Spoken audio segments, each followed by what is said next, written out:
नमस्कार दोस्तों, मेरा नाम प्रशांत है और आज हम बात करेंगे एक ऐसे विषय पर जो काफ़ी समय से लोगों के बीच बहस का कारण रहा है। और वो विषय है, क्या सनातन धर्म और विज्ञान एक ही है? क्या विज्ञान की कई थ्योरीज पहले से ही सनातन में मौजूद थी? क्या फिर दोनों एक ही मंजिल की ओर संकेत करते हैं? चलिए, आज हम इन सवालों के उत्तर जानेंगे, वो भी प्रमाणों के साथ। लेकिन इसके लिए सबसे पहले हमें दोनों का इतिहास और उनकी परिभाषा समझनी होगी, उसकी गहराई को जानना होगा ताकि आगे समझने में हमें आसानी हो। तो पहले हम बात करते हैं सनातन धर्म की।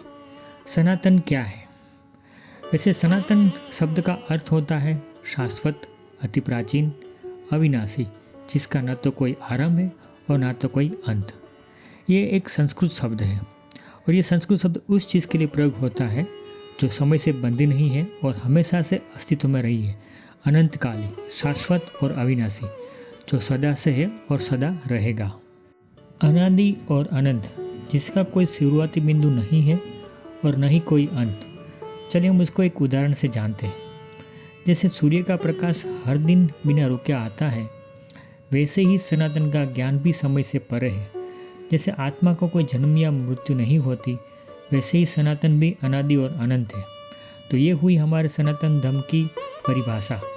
आगे हम जानते हैं सनातन की उत्पत्ति। सनातन की उत्पत्ति कैसे हुई? सनातन धर्म के सबसे पहले चिन्ह हमें सिंधु घाटी सभ्यता में मिलते हैं, जो उस समय की सबसे उन्नत सभ्यता मानी जाती थी। उन्होंने देखा कि सूरज रोज उगता है, पानी से जीवन चलता है, जमीन से अन्न प्राप्त होता है। तो वे प्रकृति को मानने लगे और उसके नियमों को समझने लगे, उसी के साथ सामंजस्य बनाकर जीने लगे। ये जो नियम बनाए गए वही आगे जाके सनातन बना। यही है सनातन की शुरुआत हुई, यानी इंसान को कैसे जीना चाहिए और इस प्रकृति में स्वयं को कैसे संतुलित रखना चाहिए, यह सनातन ने हमें बताया और उसी को हमारे पूर्वजों ने सनातन नाम से बनाया और जाना। वैसे इसकी कोई ठोस गवाही नहीं है कि कोई अलग और एक व्यक्ति ने स्थापित किया गया हो, ये सनातन बनाया हो। हाँ, लेकिन ये एक जीवन शैली है जिसे हम बोलते हैं कि वे ऑफ लिविंग, और ये एक जीवन की शैली में आगे जाके उभरा। सनातन कोई धर्म नहीं है, सनातन एक जीवन शैली है। हम कैसे अपने जीवन को प्रकृति के साथ मिला के जिए और कैसे अपनी उन्नति करें, उसी जीवन शैली को आगे जाके सनातन धर्म कहा गया। चलिए हम उसको एक उदाहरण की ओर जानते हैं।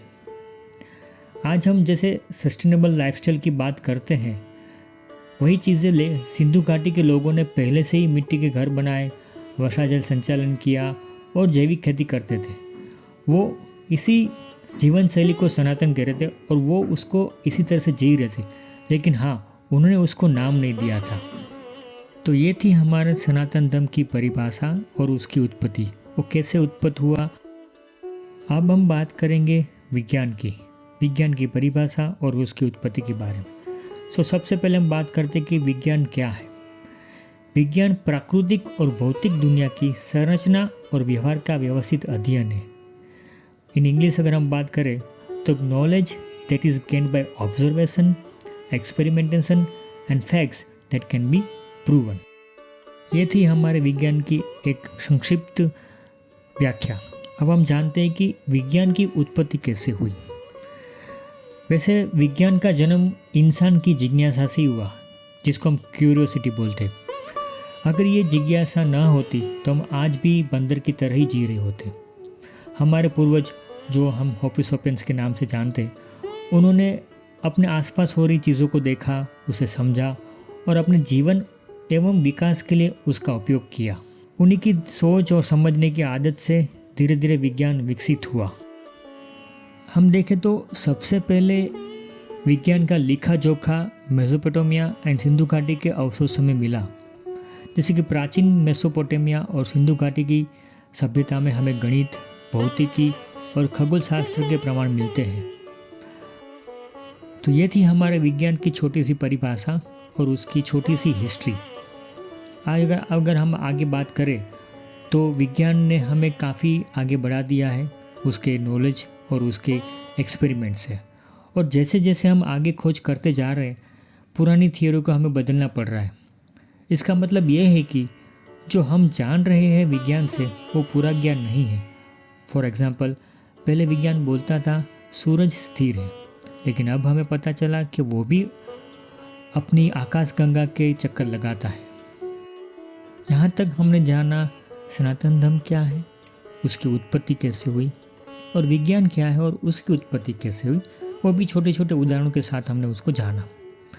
अभी इन दोनों को बेसिक्स अच्छे से जानने के और समझने के बाद चलिए हम देखते हैं कि इन दोनों के बीच का अंतर क्या है। और हमारे इस वीडियो का मेन सवाल, क्या सनातन और विज्ञान दोनों एक ही है? क्या दोनों आपस में जुड़े हुए हैं या दोनों का कोई संबंध है ही नहीं? चलिए अब हम बात करते कुछ ऐसी बातें जो हमारे सनातन में लिखी हुई है, जो आज के विज्ञान से मेल खाती प्रतीत होती है, और इसको काफ़ी अलग अलग तरीक़ों से लोगों के सामने लाया गया है, लेकिन इसके कोई ठोस प्रमाण नहीं है। जैसे कि ब्रह्मांड की उत्पत्ति, एरोप्लेन का वर्णन, परमाणु सिद्धांत, एटॉमिक थ्योरी, ऐसी काफ़ी सारी बातें हैं जो हमें बताई गई है, लेकिन उसका कोई ठोस प्रमाण हमें नहीं मिलना। वो जानने के लिए कि वो क्या है और उसकी सच्चाई क्या है, उसके लिए हमें सबसे पहले जानना होगा हमारे सनातन धर्म में लिखे गए सबसे पहले ग्रंथ, जिसको हम बोलते हैं ऋग्वेद। वेदों को सबसे प्राचीन ग्रंथ माना गया है। वेदों की उत्पत्ति कैसे हुई, चलिए जानते हैं उस चीज़ को भी। हमारे ऋषि मुनियों ने प्रकृति को देखा, उसको समझा, उसके नियमों को मानवता के उद्धार के लिए उपयोग किया। तो इस अवलोकन एक्सपेरिमेंट को हमारे ऋषि मुनि अपने अनुयायियों को कहा, और इन अनुभवों को आगे जाके श्रुति कहा गया। और जब इन श्रुतियों को लिखा गया तो वो वेद कहलाए। सबसे पहले ऋग्वेद लिखा गया, जिसमें बताया गया जीवन जीने की कला। फिर अग्नि, जल, पृथ्वी और प्रकृति के साथ कैसे सामंजस्य बनाया जाए वो भी उसमें बताया गया है। जैसे कि उन समय के लोग अग्नि को देवता मानते थे, क्योंकि अग्नि ही एक ऊर्जा का स्रोत था। इसी वजह से ऋग्वेद में अग्नि को देवता कहा गया है। और उसी तरह हमें ऋग्वेद में काफ़ी सारी चीज़ें मिलती है जो आज के विज्ञान के साथ काफ़ी प्रतीत होती हुई। जैसे कि ऋग्वेद के 10वें पॉइंट 129 नासदीय सूक्त कहता है कि ब्रह्मांड का आरंभ शून्य से हुआ, न ही कोई अस्तित्व था न अनस्तित्व। यह विचार हम जानते हैं कि बिग बैंग थ्योरी से जैसा लगता है और काफ़ी मिलता जुलता है, लेकिन ये एक दार्शनिक दृष्टिकोण है, न कि वैज्ञानिक गणना। दूसरी अगर हम बात करें तो उसमें हम जानते हैं कि परमाणु सिद्धांत, एटॉमिक थ्योरी के बारे में बताया गया। जैसे कि वैश्विक दर्शक ऋषि कानन ने एटम का सिद्धांत दिया। ऋषि कणों ने बताया कि अणु क्या है और अणु का सिद्धांत क्या है, लेकिन यह भी एक दार्शनिक विचार था। ना ही इसमें कोई वैज्ञानिक प्रयोग था, ना ही कोई गणना थी, और ना ही कुछ ऐसे कैलकुलेशन थे जिससे हमें पता चल पाए कि अणु मतलब क्या हो और क्या होता है अणु। ऐसी ही काफ़ी सारी चीज़ें हमें काफ़ी समय से जानने को मिल रही है, देखने को मिल रही है कि ये चीज़ हमारे ग्रंथों में लिखी हुई है, ये चीज़ हमारे ग्रंथों ने पहले से ही बताया हुआ है।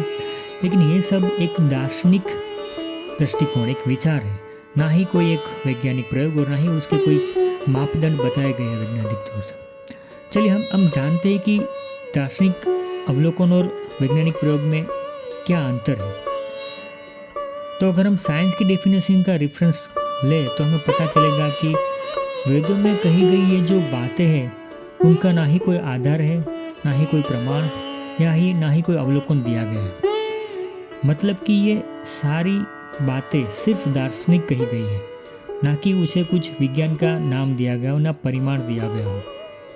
अगर यही चीज़ों को अवलोकन करने के बाद या उसके ऊपर प्रयोग किए जाते या फिर उसके ऊपर अगर कोई एक्सपेरिमेंट करके बाद में मिलने वाले रिजल्ट्स को अगर लिखा जाता तो हम उसको साइंटिफिक प्रूफ कहते।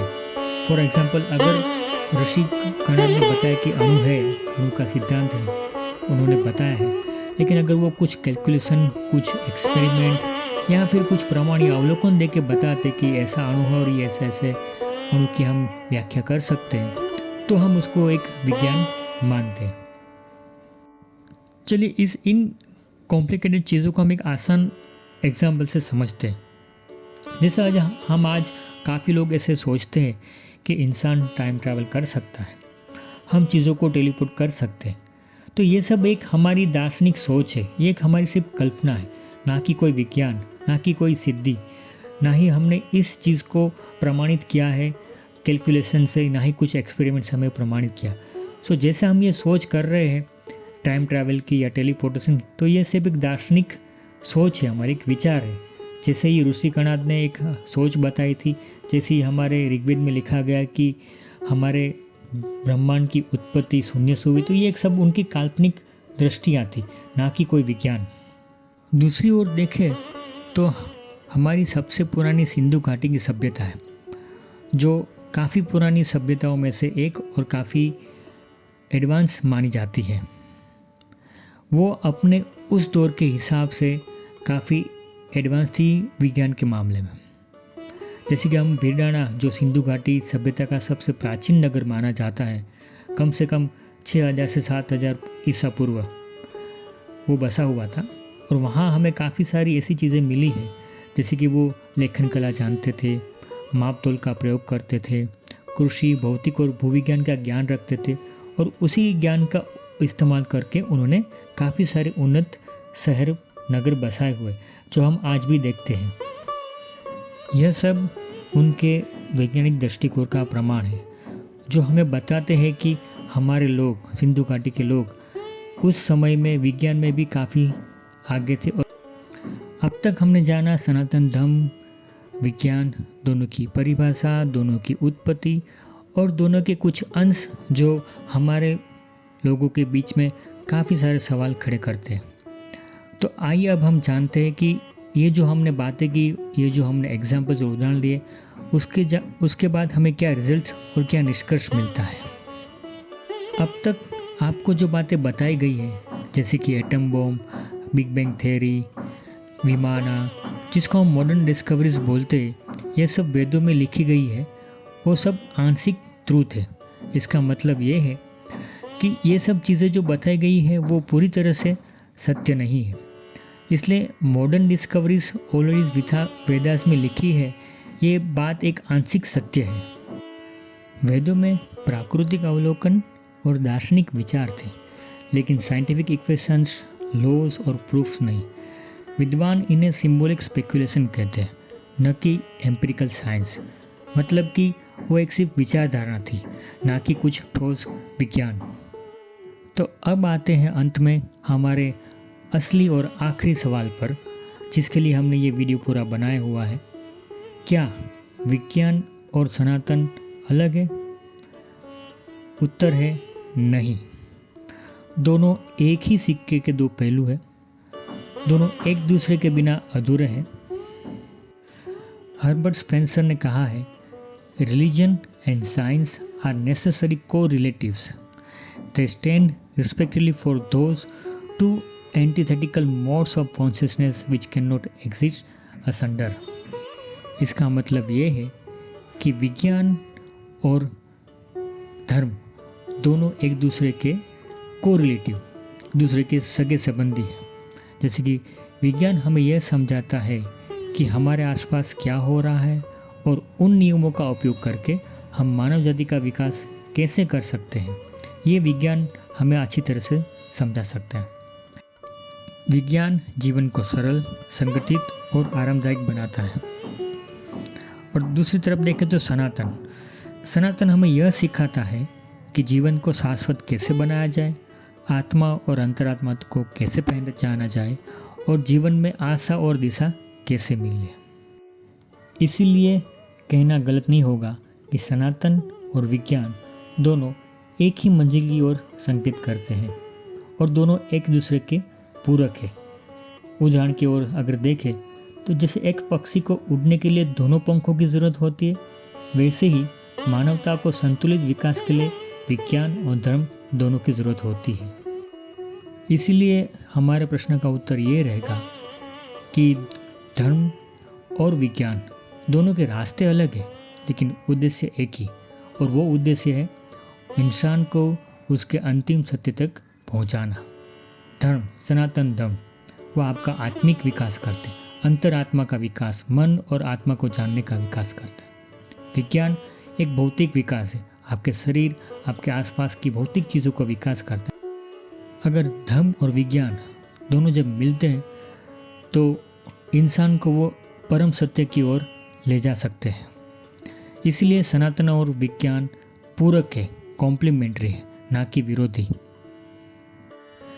अभी हम बात करें कुछ बोनस डिस्कशन इस वीडियो के रिलेटेड। जैसे कि कई लोग बोलेंगे कि विज्ञान भी तो प्रूफ देने के बाद भी काफ़ी बार गलत ही निकला है।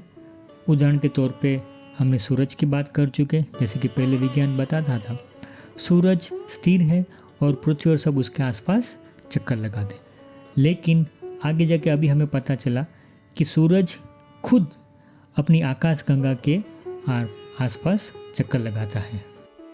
तो हाँ, आपकी बात सही है कि विज्ञान भी हर बार सही नहीं होता, इसलिए हमें धर्म का सहारा लेना पड़ता है। धर्म हमें पूरे सत्य का अनुभव देता है, इसलिए हम धर्म और साइंस को एक दूसरे के पूरक बोलते हैं। ना ही कोई आगे है ना ही कोई पीछे, दोनों एक ही है, अलग नहीं। एक सिक्के के अलग अलग दो बाजू। टेक अवे मैसेज, साइंस आपको चांद तक ले जा सकता है और सनातन आपको चांद के भी परे ले जा सकता है, लेकिन अगर दोनों को मिला दिया जाए तो वो आपको मोक्ष, निर्वाणा तक ले जा सकते हैं। शुक्रिया मेरी बातों को सुनने के लिए। अगर आपका कोई भी सवाल हो तो प्लीज़ मुझे कमेंट करें, मैं सबके आंसर देने का प्रयास करूँगा। प्लीज़ सब्सक्राइब करें मेरी चैनल को और जानिए नेक्स्ट वीडियो में कि प्रार्थना क्या है प्रार्थना की सच्चाई और सच्ची प्रार्थना कैसे की जाए। जय हिंद, जय भारत।